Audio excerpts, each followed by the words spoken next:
Okay. You can just start with a brief introduction of yourself. Great. My name's Amanda Pickler. I'm originally from Seattle, Washington, but I moved to Boston quite a few years ago now to study for my MFA degree at Tufts University at the School of Museum of Fine Arts. I'm primarily an oil painter, but I was academically trained in printmaking as well, and I did a lot of work, like fabrication work and sculpture and stuff, working for other artists as studio management and also just art fabrication in general. Yeah. Can you explain your style? So my style, is primarily inspired off of Impressionist movement. So I'm really thinking about brush strokes and colors and the hypersaturation of colors. I'm really thinking about a contemporary palette and what that means to my practice. So it's very much within this realm of like realism meets impressionism, and it exists somewhere, I would say, in between. Yeah. Why did you choose those saturated colors as your palette? So I'm really interested in, so my work revolves around capturing queer intimacy within different relationships. And so I'm really interested in hypersaturation, giving bold and luxurious colors to groups of people who tend to end up being pushed out to the margins of society for various reasons. So, can you shed some light on what you're trying to convey in your art? So I'm really trying to convey this, I guess, a mundane normalcy within queer relationships, as they often are exoticized or fetishized, and trying to push back against that and just show this complacence normalcy that exists in those demographics as well, as a way to create shared empathy and just nodding against everyone deserves a normal, happy life in pursuit of happiness and that kind of thing through relationships and whoever they love.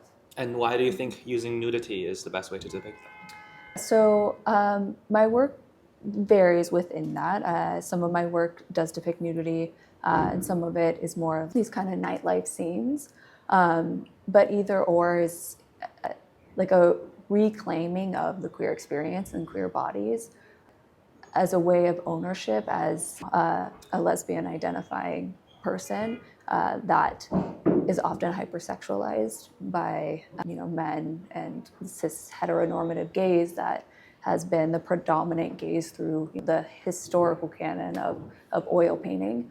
And so by depicting queer nudity in those ways, it's a reclamation, so sorry, I've been talking so long. It's a reclamation of empowerment in one's identity and sexuality. Do you think a good piece of art is more effective in conveying what it wants to convey by directly depicting the thing it wants, or by something that's hidden behind? I think there needs to be something hidden, and of course there's nuance in that, and there's no one right way or wrong way to make art.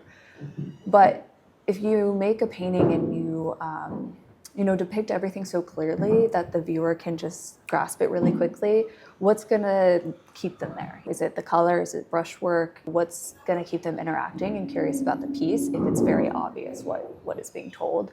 And so I think some undertones, whether that's symbolism in your work or these kind of like nuggets that people can find in the piece, is really exciting. And that there's a long history of that, generally biblical, but. Do you mind giving an example of how that is shown in your work? Yeah. So often I will use queer-coded kind of flagging that's within queer communities and have nuggets of that in the work as a way of existing in this space of creating work that's digestible by anyone, regardless of their beliefs, of whether they believe I should have rights or not.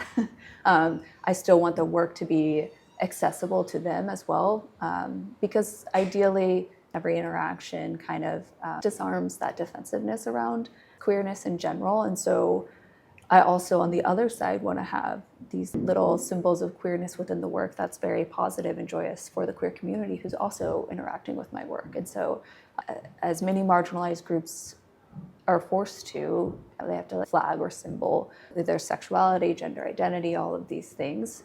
Within the queer community, it becomes this hidden language. And so sometimes that shows up in my work. Yeah.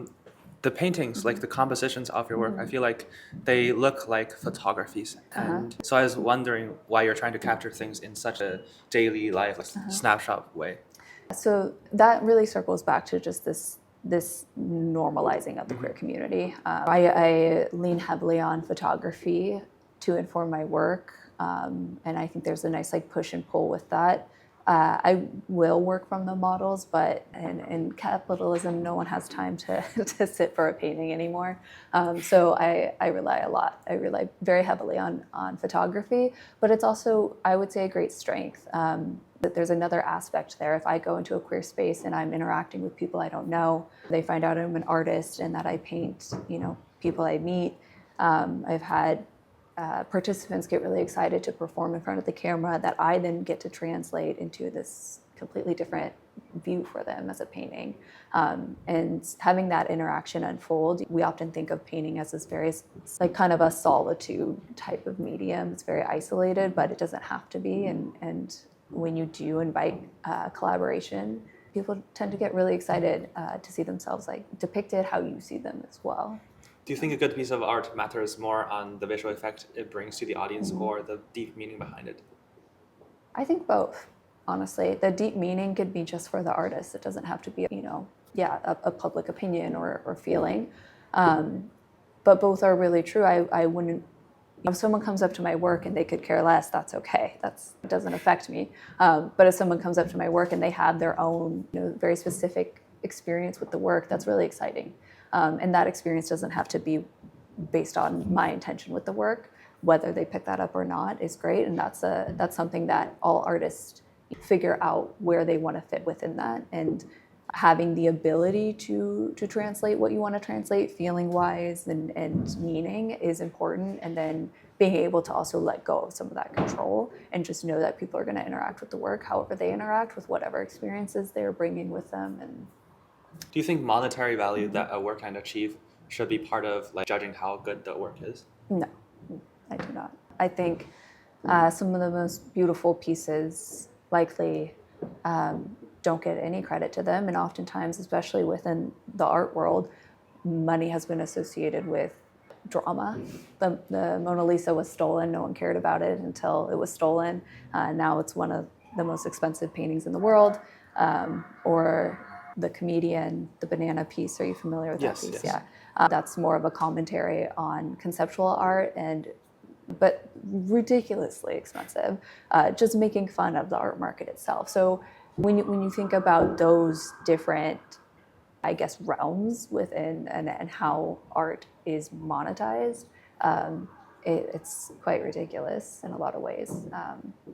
So what do you think about most kind of abstract contemporary artists like Duchamp or Jackson Pollock or Rothko? Great. I think they did so much for the art world. Duchamp, it's hard for a lot of people to, I think, digest that as art. Like the fountain and this idea of the ready-made of an object that Duchamp didn't alter and calling that art, or maybe altered very minimally and calling that art. It's hard to think about that and putting monetary value to that, similar to the comedian, the banana. However, what that did do was allow this freedom and expression within art, and then you get artists like Rauschenberg building off of that and really trying to bridge this gap between sculpture and painting, and just putting a broom onto the canvas and trying to use that as mark making. And so that really opened this larger conversation to be had with abstraction, which I think is really important within the arts. Yeah. Do you think there is a standard for a good piece of art? A standard for a good piece of art? You can talk about things we've talked about over the last 5 weeks, like design elements, whether something is compositionally successful or not, or balanced. All of those things do play a role, and I think the visual success of an art piece, but that would be only looking at art in a really two-dimensional view. There's so much more that goes into it, and what the artist is commenting on is huge. Color-filled painters also, having a ginormous Newman's, I don't know if you're familiar with Barnett Newman, but He painted this really large color field painting that was 17 feet long, I believe, something like that. It's called the Sublime and is primarily red, right? And so that's also another form of abstract art that people sometimes have a hard time accepting. They see something like that and they think that their child could do it.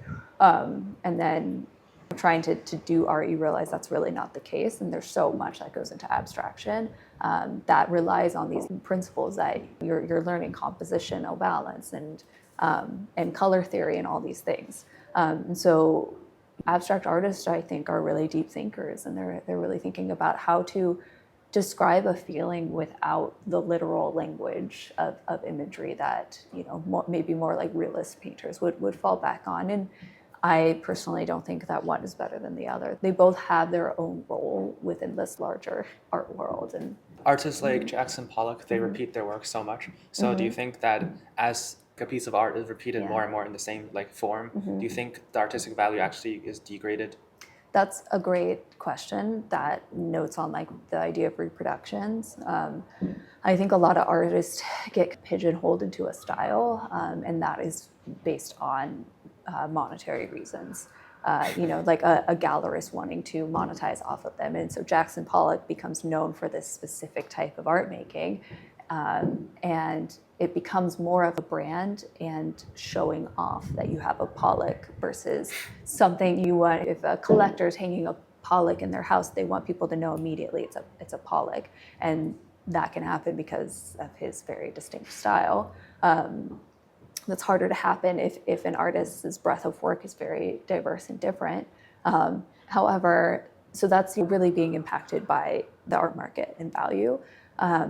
And I think it can pigeonhole an artist, but also some artists just get really enraptured by whatever it is they're trying to discover, whatever it is they're trying to problem solve. And that's a different motive in that. If an artist's work stays relatively very similar, it might be because they're just obsessed with, trying to figure out some answer that's internal to them. Or they might be feeling influenced by the larger art market and making sure that their work is consumable in that sense. And it's hard to know, and you can't blame an artist for wanting to be able to pay the bills and make money. But also there's a balance of staying true to you as an artist, and if your work is taking you somewhere else, following that and not being afraid of diversifying your style, I think is important. How do you find a balance between your art and making money? So I sell some of my work, but not to any extent that I could quit my day job. And that's something I've always been okay with. I have always been of the feeling that I want to make the work I want to make, and I don't want to worry about making money off of my work. If that happens, great. I'm not going to say no to that. That's exciting when it does happen. However, I really want to make the work that feels important to me to make and that I feel called to make. And so that's more of just a value of mine that doesn't necessarily have to be a value of everybody's and is not right or wrong. It's just how I like to make work. And so I am grateful. I love to teach. And so that's where most of my income comes from. And some of it comes from my art practice, or I did a residency earlier this year. So there are other ways, or in shows, sometimes you get prize money, and that's happened to me as well. But the majority of my income is outside of my studio practice. Yeah. As the society progresses and as AI comes in more and more, do you think so art students in the future have a greater potential to become artists or lesser potential? Because of AI? And how our world is progressing right now? I think there's a common relationship with artists and technology where technology comes up and there's this kind of overall societal tension around it, not just for artists. And then artists will always find a way to utilize technology as a tool for their art making, and that is happening, which is exciting to see. And then there's the other side of it of artists being afraid, or the other conversation of artists being afraid that AI will ultimately take away their jobs. I don't see that happening based off the AI art I've seen. And it's not something that keeps me up at night personally. I think artists were concerned when the camera was invented, and that became a really, really excellent tool for artists to use in their work. And it also freed artists in a lot of ways. That's what gave rise to the Impressionist movement. And so who's to know what will happen? Maybe my answer will change, but as of right now, I don't personally feel too concerned about it, maybe in terms of plagiarism and images just getting out there. But even then, maybe that's just partly how I think in general. So, yeah. Do you think the diversity of modern art has reached its saturation point, or do you think it's going to be more in the future? That's a great question. So much has been done that, again, in so many ways, frees artists. There's just so much to pull from. It is saturated, but to me, that question feels like, can there ever be a point where artists shouldn't make work anymore in a way because everything's been done or it's overly saturated? And I just don't think that's... I mean, artists can also go back to more realistic and classical paintings. Absolutely. And there's that ebb and flow. We've seen that happen. The figure gets popular and then the figure goes away and abstraction rises. And there's always this ebb and flow. And I think that will just continue to happen. And maybe in more interesting ways. Who knows what's to come. But that's not something that doesn't worry me either, I would say, just personally. Yeah. Thank you for your insightful sharing. Yeah, of course, Alex. Thank you for asking.